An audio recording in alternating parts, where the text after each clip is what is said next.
ಪರಂಪರೆಯನ್ನು ಮಣ್ಣಲ್ಲಿ ಮಣ್ಣಾಗಿಸಬೇಕು, ನಮ್ಮ ಮಠ ಮಂದಿರಗಳನ್ನು ನಾಶ ಮಾಡಬೇಕು, ನಮ್ಮ ಸನಾತನ ಸಂತ ಸಂಸ್ಕೃತಿಯನ್ನು ನಾಶ ಮಾಡಬೇಕಂತ ನಮ್ಮ ಮೇಲಾದ ದಾಳಿ 1, 2 ಅಲ್ಲ, 1,000ಕ್ಕೂ ಹೆಚ್ಚು ವರ್ಷ ನಿರಂತರ ನಮ್ಮ ಮೇಲೆ ದಾಳಿಯಾಗಿದೆ. ಇಷ್ಟು ವರ್ಷ ದಾಳಿ ಏನು ಮಹಾ ಅಂತ ನಾವು ಅಂದುಕೊಂಡ್ರೆ ಯಾವತ್ತಾದರೂ ಇತಿಹಾಸದ ಪುಟಗಳನ್ನು ತಿರುವು ಹಾಕಿ ನೋಡಿದಾಗ ನಮ್ಗೆ ಅರ್ಥ ಆಗುತ್ತೆ. ಇದೇ ಜಗತ್ತಿನಲ್ಲಿ ಪ್ರಾಚೀನ ಅಂತ ಕರೆಸ್ಕೊಂಡಂಥ 35 ಜನಾಂಗಗಳಿದ್ವಲ್ಲ, ಎಲ್ಲೋದ್ವು ಆ ಪ್ರಾಚೀನ ಜನಾಂಗಗಳು? ಎಲ್ಲೋಯ್ತು ಜಗತ್ತಿನ ಮುಂದೆ ಪಿರಮಿಡ್ಗಳನ್ನು ಕಟ್ಟಿ ಮೆರೆದಂಥ ಈಜಿಪ್ಷಿಯನ್ ಜನಾಂಗ? ಎಲ್ಲೋಯ್ತು ಜಗತ್ತನ್ನು ಆಳಲಿಕ್ಕೆ ಬಂದಂಥ ಗ್ರೀಕ್ ಜನಾಂಗ? ಎಲ್ಲೋಯ್ತು ಜಗತ್ತಿಗೆ ಭಾಷಾಶಾಸ್ತ್ರ ಪರಿಚಯಿಸಿಕೊಟ್ಟಂಥ ಪರ್ಷಿಯನ್ ಜನಾಂಗ? ಎಲ್ಲೋಯ್ತು ಜಗತ್ತಿನ ಮುಂದೆ ಬಿಚ್ಚುಗತ್ತಿ ಹಿಡಿದು ನಿಂತಂಥ ರೋಮನರ ಜನಾಂಗ? 21 ವರ್ಷದ ಒಂದೇ ಒಂದು ಪರಕೀಯ ಜನಾಂಗದ ದಾಳಿಗೆ ಇಡೀ ಈಜಿಪ್ಷಿಯನ್ ಜನಾಂಗ ಮಣ್ಣಲ್ಲಿ ಮಣ್ಣಾಗಿ ಹೋಯಿತು. 12 ವರ್ಷದ ಒಂದೇ ಒಂದು ದಾಳಿಗೆ ಇರಾನ್ನಲ್ಲಿದ್ದಂಥ ಮೂಲ ಜನಾಂಗ ನಶಿಸಿ ಹೋಯಿತು. 14 ವರ್ಷದ ದಾಳಿಗೆ ರೋಮನಲ್ಲಿದ್ದಂಥ ಮೂಲ ಜನಾಂಗ ನಶಿಸಿ ಹೋಯಿತು. ಅರಬ್ಬರು ಬಂದರು, ಅಫ್ಘಾನರು ಬಂದರು, ಪೋರ್ಚುಗೀಸರು ಬಂದರು, ಡಚ್ಚರು ಬಂದರು, ಫ್ರೆಂಚರು ಬಂದರು, ಇಂಗ್ಲಿಷರು ಬಂದರು, ಶಗರು ಬಂದರು, ಹೂಣರು ಬಂದರು. ಇವರೆಲ್ಲರೂ ಬಂದು ನಮ್ಮ ಮೇಲೆ ದಾಳಿ ಮಾಡಿದ ನಂತರವೂ ಇವತ್ತಿಗೂ ಸನಾತನ ಹಿಂದೂ ಧರ್ಮವಾಗಿ ಜೀವಂತವಾಗಿದೆ. ಜಗತ್ನಲ್ಲಿ 100 ಕೋಟಿ ಹಿಂದೂಗಳು ಮನೆಗಳಲ್ಲೂ ಧರ್ಮಾಚರಣೆ ಮಾಡ್ತೀವಿ, ಹಳ್ಳಿಗಳಲ್ಲೂ ಜಾತ್ರಾ ಮಹೋತ್ಸವಗಳು ಜರುಗ್ತಾ ಬಂದಿದ್ದಾವೆ. ಹಿಂದೂ ಧರ್ಮವನ್ನು ಜೀವಂತವಾಗಿಟ್ಟಿದ್ದೀವಿ. ಯಾರ ಕಾರಣದಿಂದ? ನಮ್ಮ ಪೂರ್ವಿಕರು ಪಟ್ಟಂತ ಶ್ರಮ, ನಮ್ಮ ಪೂರ್ವಿಕರು ನೀಡಿದಂಥ ಸಮರ್ಪಣೆ, ಅವರ ಬಲಿದಾನಗಳು ಬಹಳ ಹಿಂದೆ ಬೇಕಾಗಿಲ್ಲ. ಕೆಲವು ಶತಮಾನಗಳ ಹಿಂದೆ ಇಡೀ ಕಲ್ಯಾಣಕ್ಕೆ ಬೆಂಕಿ ಬೀಳೋಕ್ಕೂ ಮುಂಚೆ ಅಲ್ಲಮ್ಮ ಪ್ರಭುಗಳು ಕಲ್ಯಾಣದಲ್ಲಿ ನಿಂತು ಭವಿಷ್ಯವಾಣಿ ನುಡಿದಿದ್ರು. ಅಲ್ಲಮ್ಮ ಪ್ರಭುದೇವರು ಭವಿಷ್ಯವಾಣಿ ನುಡಿತಾರೆ, ಕೆಟ್ಟು ಹಾಳಾಗುವುದು ಕಲ್ಯಾಣ, ತೋರ್ಪಟ್ಗೆ ದೊಂಬರಾಟ ಅತಿಯಾಗುವುದು, ಹೇಳುವವರು ನಿಜವಾದ ಗುರುವಾಗಲೆಂದು ಹೇಳರು, ಕೇಳುವವರು ಗುರುವಾಗಲೆಂದು ಕೇಳರು. ಆಚಾರ ವಿಚಾರ ಪ್ರಚಾರ ಇವೆಲ್ಲವೂ ನಿಜವಾಗದೆ ಬರೀ ನಟನೆಯಾಗಿ, ಸಮೃದ್ಧಿಯಾಗದೆ ವಿಪರೀತವಾಗಿ, ಶಿವಸಂತಾನವಾಗದೆ ಶನಿ ಪೀಳಿಗೆಯಾಗಿ ತೊಡೆ ತುಂಬುತ್ತದೆ. ಎದೆ ಹತ್ತಿ ಕೊರಳು ಬಿತ್ತಿ ಶಿವಾಚಾರದ ಪ್ರೇಮ ಮೇರೆ ಮೀರಿ ಬಿಜ್ಜಳನ ಪ್ರಾಣಕ್ಕೆರವಾಗುತ್ತದೆ. ಅನ್ಯತೆ ಆಚರಿಸುವವರು ಭ್ರಷ್ಟರಾಗುವರು, ವಿಚಾರ ವಿಮರ್ಶೆಗಳು ಗಡಿಪಾರಾಗುವವು, ಅವಿಚಾರ ಕರ್ಮಟತಿಗೆ ಗೋಪುರ ಕಟ್ಟುವರು, ಮೇಲು ಕೆಳಂಬುದು ಹೆಚ್ಚಾಗಿ ಮೇಲ್ನವರು ಕೆಳಗಿನವರ ತಮ್ಮ ಕಾಲ್ ತುಳಿತಕ್ಕೆ ತೊಟ್ಟು ಮಾಡಿಕೊಂಡು, ಅಧಿಕಾರಕ್ಕೆ ಗದ್ದುಗೆ ಮಾಡಿಕೊಂಡು, ಐಶ್ವರ್ಯಕ್ಕೆ ಕಮ್ಮಟ ಮಾಡಿಕೊಂಡು, ಕಾಮಭೋಗಕ್ಕೆ ಅಂತಃಪುರ ಮಾಡಿಕೊಂಡು, ಗುರುಗಳೇ ಎಂಜಲೇ ವೇದ ಬಿಂದುವೆಂದು, ರಾಜನ ತಲೆಯೇ ವಜ್ರವೈಡೂರ್ಯವೆಂದು, ಜನರ ಬುದ್ಧಿ ಬರೀ ಮಣ್ಣೆಂದು, ಸರ್ವನಾಶವಾಗುವುದು ಗುಹೇಶ್ವರ ಅಂತ ಅಲ್ಲಮ್ಮ ಪ್ರಭುದೇವರು ಭವಿಷ್ಯವಾಣಿ ನುಡಿದು ಕಲ್ಯಾಣ ಬಿಟ್ಟು ಹೊರಡುವ ಸಂದರ್ಭ. ಅಲ್ಲಮ್ಮ ಪ್ರಭುಗಳ ಭವಿಷ್ಯವಾಣಿ ಸತ್ಯವಾಯಿತು. ಇಡೀ ಕಲ್ಯಾಣಕ್ಕೆ ಬೆಂಕಿ ಬಿದ್ದ ದೃಶ್ಯವನ್ನು ಕಂಡು ಬಸವಣ್ಣನವರು ಕಣ್ಣೀರಿಡ್ತಾ ಬರ್ತಾರೆ. ನಾನು ಬಂದ ಕಾರ್ಯಕ್ಕೆ ನೀವು ಬಂದಿರಯ್ಯ, ನೀವು ಬಂದ ಕಾರ್ಯಕ್ಕೆ ನಾನು ಬಂದೆನಯ್ಯ.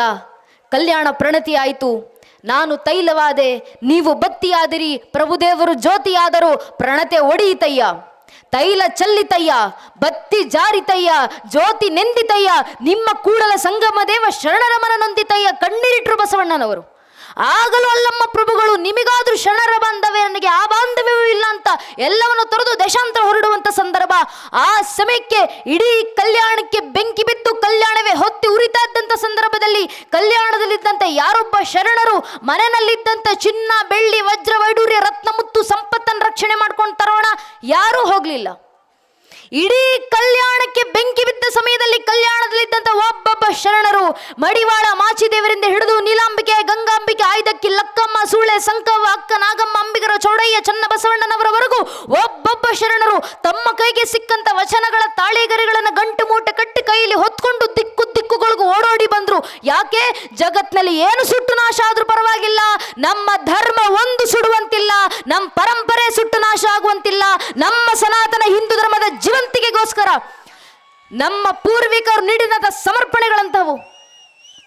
ಒಬ್ಬ ಅಕ್ಕನಾಗಲಂಬಿಕೆ 90 ವಯಸ್ಸಿನ ವೃದ್ಧೆ ತನ್ನ ಬೆನ್ನಿನ ಮೇಲೆ ವಚನಗಳ ತಾಳಿಗರಣಗಳನ್ನು ಕಟ್ಕೊಂಡು ದಿಕ್ಕುಗಳಿಗೆ ಬಂದಿದ್ದಾರೆ. ಆ ಒಂದು ವಚನದ ಸಂಗ್ರಹಣೆ ಆದರೆ ಸಾಕು, ಆ ಒಂದು ವಚನ ಪರಂಪರೆಯನ್ನು ಉಳಿಸಿಕೊಟ್ಟು ಮುಂದಿನ ಪೀಳಿಗೆಗೆ ಸನಾತನ ಹಿಂದೂ ಧರ್ಮವನ್ನು ಉಳಿಸಿಕೊಟ್ಟು ಹೋದರೆ ಸಾಕು.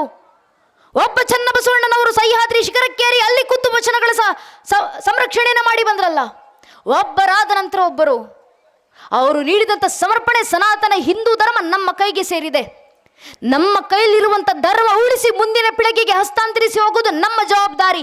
ಈಗ ಬರುವಂಥ ಪ್ರಶ್ನೆ, ನಾವು ಹೇಗೆ ಧರ್ಮ ರಕ್ಷಣೆ ಮಾಡಬೇಕು? ಪರಂಪೂಜ್ಯನ ಸ್ವಾಮೀಜಿಯವರು ಇಡೀ ಸನಾತನ ಹಿಂದೂ ಧರ್ಮದ ಇತಿಹಾಸವನ್ನು ಪರಿಚಯಿಸಿಕೊಟ್ರು, ಪ್ರಸ್ತುತ ಕಾಲಘಟ್ಟವನ್ನು ಪರಿಚಯಿಸಿಕೊಟ್ರು. ಇಂಥ ಸಂದಿಗ್ಧ ಪರಿಸ್ಥಿತಿಯಲ್ಲಿ ಧರ್ಮ ರಕ್ಷಣೆ ನಾವು ಹೇಗೆ ಮಾಡಬೇಕು? ಪ್ರಶ್ನೆಗೆ ಉತ್ತರವನ್ನು ಯುಗ ಯುಗಗಳ ಹಿಂದೆ ಕುರುಕ್ಷೇತ್ರದ ರಣರಂಗದಲ್ಲಿ ನಿಂತು ಭಗವದ್ಗೀತೆ 4ನೇ ಅಧ್ಯಾಯದ 7ನೇ ಶ್ಲೋಕದಲ್ಲಿ ಅರ್ಜುನನ ಮೂಲಕ ಶ್ರೀಕೃಷ್ಣ ಪರಮಾತ್ಮ ಇಡೀ ಹಿಂದೂ ಸಮಾಜಕ್ಕೆ ಮಾರ್ಗದರ್ಶನ ಕೊಡ್ತಾರೆ.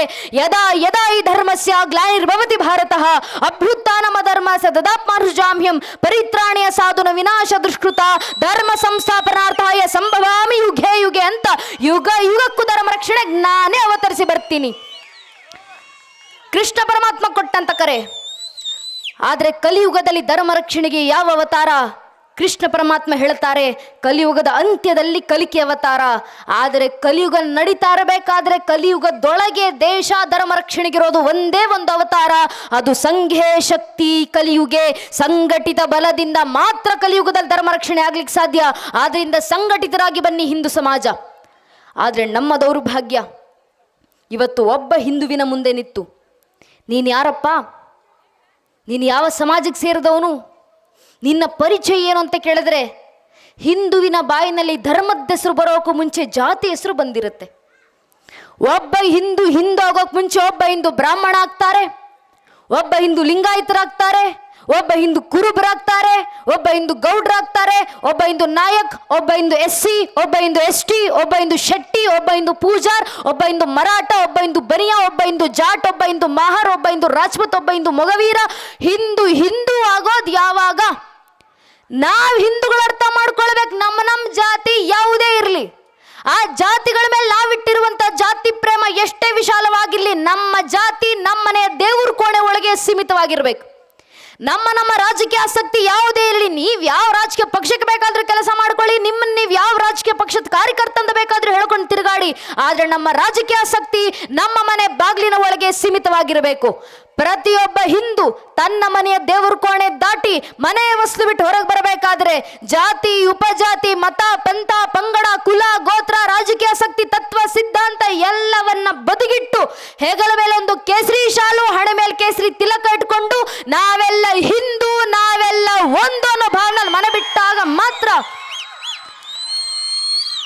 ನಮ್ಮ ಸನಾತನ ಹಿಂದೂ ಧರ್ಮ ರಕ್ಷಣೆ. ಹಿಂದೂಗಳಲ್ಲಿ ಬರಬೇಕಾಗಿರುವಂತ ಸಂಘಟಿತ ಬಲ ಅದು. ಇದೇ ಧರ್ಮ ಜಾಗೃತಿ. ಮುಂದೊಂದು ದಿನ ಯಾರಾದ್ರೂ ನಮ್ಮ ಮುಂದೆ ನಿಂತು ನೀನ್ ಯಾರಪ್ಪ, ನೀನ್ ಯಾವ ಸಮಾಜಕ್ಕೆ ಸೇರಿದವನು, ನಿನ್ನ ಪರಿಚಯ ಏನು ಅಂತ ಪ್ರಶ್ನೆ ಮಾಡಿದ್ರೆ ನಮ್ಮ ಬಾಯಿಂದ ಬರುವಂತ ಉತ್ತರ ಜಾತಿ, ಉಪಜಾತಿ, ಮತ, ಪಂಥ, ಪಂಗಡ, ರಾಜಕೀಯ ಆಸಕ್ತಿಗಳ ಹೆಸರಾಗಿರೋದು ಬೇಡ. ನಮ್ಮ ಪರಿಚಯ ಯಾವುದು? ನಾವು ಯಾವ ಸಮಾಜಕ್ಕೆ ಸೇರಿದವರು? ಹಿಂದೂಗಳ ಪರಿಚಯವನ್ನ ಪೂಜ್ಯನೇ ಅಟಲ್ ಬಿಹಾರಿ ವಾಜಪೇಯಿಯವರು ಬರೆದು ಕೊಟ್ಟೋಗ್ತಾರೆ.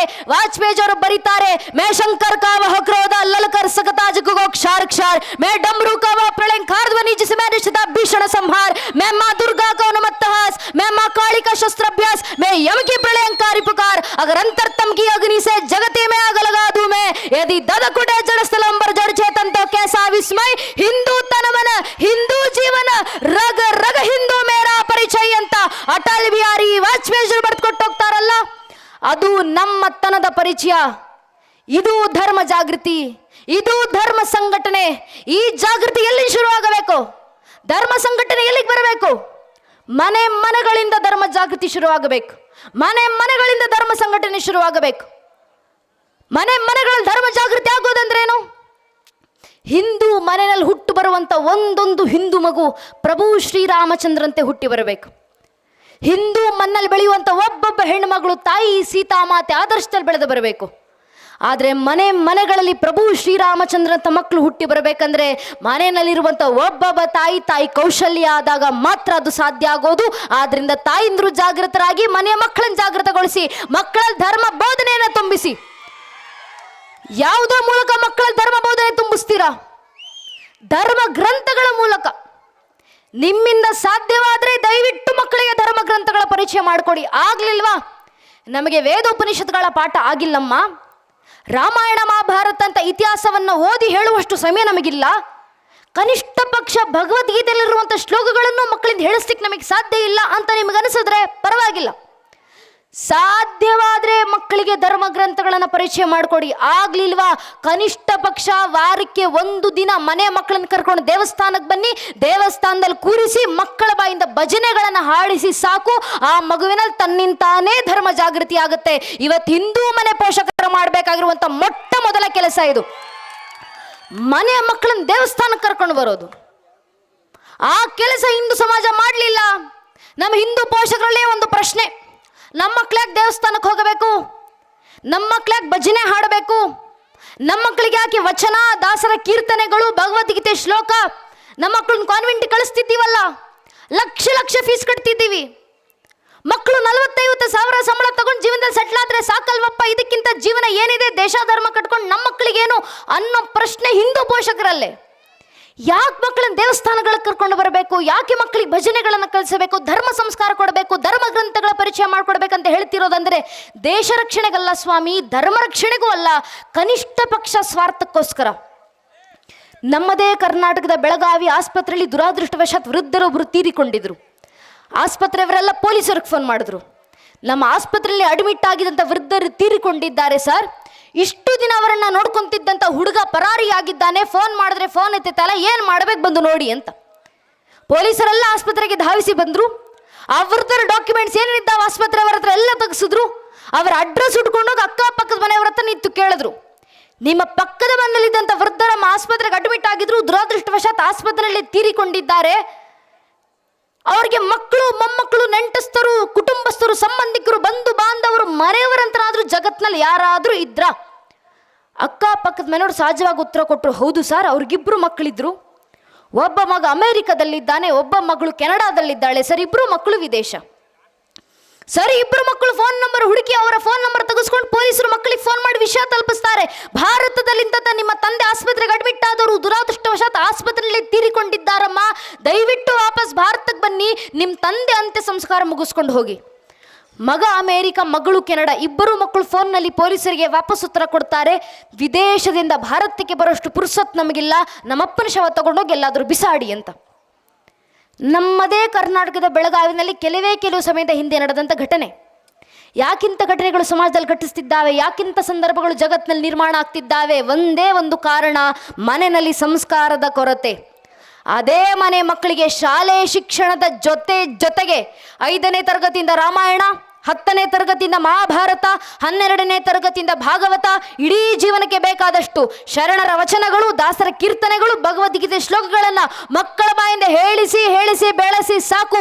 ಆ ಮಕ್ಕಳು ತಮ್ಮ ಕೊನೆ ಉಸಿರಿರೋವರೆಗೂ ನಿಮ್ಮನ್ನ ಅಂದ್ರೆ ತಂದೆ ತಾಯಿಂದ್ರನ್ನ ದೇವರ ಸ್ಥಾನದಲ್ಲಿಟ್ಟು ನಿಮ್ಮ ಪಾದ ಪೂಜೆ ಮಾಡಿ ಸಾಕೊಳ್ತಾರೆ. ಕಾರಣ ನನ್ನ ಧರ್ಮ ಮಕ್ಕಳಿಗೆ ಹೇಳ್ಕೊಡುತ್ತೆ, ಮಾತೃ ದೇವೋ ಭವ ಪಿತೃ ದೇವೋ ಭವ ಅನ್ನೋ ಸಂಸ್ಕಾರ.